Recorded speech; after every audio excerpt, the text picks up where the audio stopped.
తిరుమల కల్తీ నెయ్యి కేసులో విచారణను సిట్ వేగవంతం చేసింది. వైసీపీ అధికారంలో ఉండగా టీటీడీ ఈవోగా చేసిన ధర్మారెడ్డిని సిట్ అధికారులు విచారించారు. అలిపిరిలోని సిట్ కార్యాలయంలో ఆయన విచారణకు హాజరయ్యారు. కల్తీ నెయ్యి కొనుగోలు వ్యవహారంపై సిట్ డీఐజీ మురళీ లాంబా ధర్మారెడ్డిని విచారించారు. గతంలో టీటీడీ చైర్మన్ గా పనిచేసిన వైవి సుబ్బారెడ్డికి సిట్ నోటీసులు ఇచ్చింది.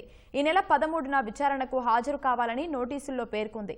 ఈ నెల 15వ తేదీ తర్వాత విచారణకు హాజరవుతానని, మరో వారం గడువు కావాలని వైవి సుబ్బారెడ్డి సిట్ను అడిగినట్లు తెలుస్తోంది. ధర్మారెడ్డి విచారణ ముగిసిన తర్వాత మీడియాతో మాట్లాడేందుకు యత్నించగా అక్కడికి వచ్చిన జనసేన నేత కిరణ్ రాయల్ ఆయనకు తిరుమల లడ్డూ ఇచ్చారు.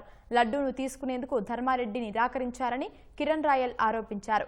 లడ్డూను కిందకు తోసినందుకు ధర్మారెడ్డిపై పోలీస్ స్టేషన్లో ఫిర్యాదు చేస్తామన్నారు. ఒక టీటీడీ మాజీ ఈవోగా ఉండి మొత్తం తిరుమల కనసలు నడిపి ఈ రోజు కల్తీ నెయ్యి విషయంలో విచారణకు వస్తే నేను ఒక భక్తుడిగా లడ్డు ఇస్తే లడ్డు కూడా తోసేసి ఈరోజు ధర్మారెడ్డి కారికి పారిపోయాడు. అంటే అర్థం చేసుకోండి, అంటే ఏమని అర్థము? ఆయన తప్పు చేశాడు కాబట్టి విచారణ అయింది.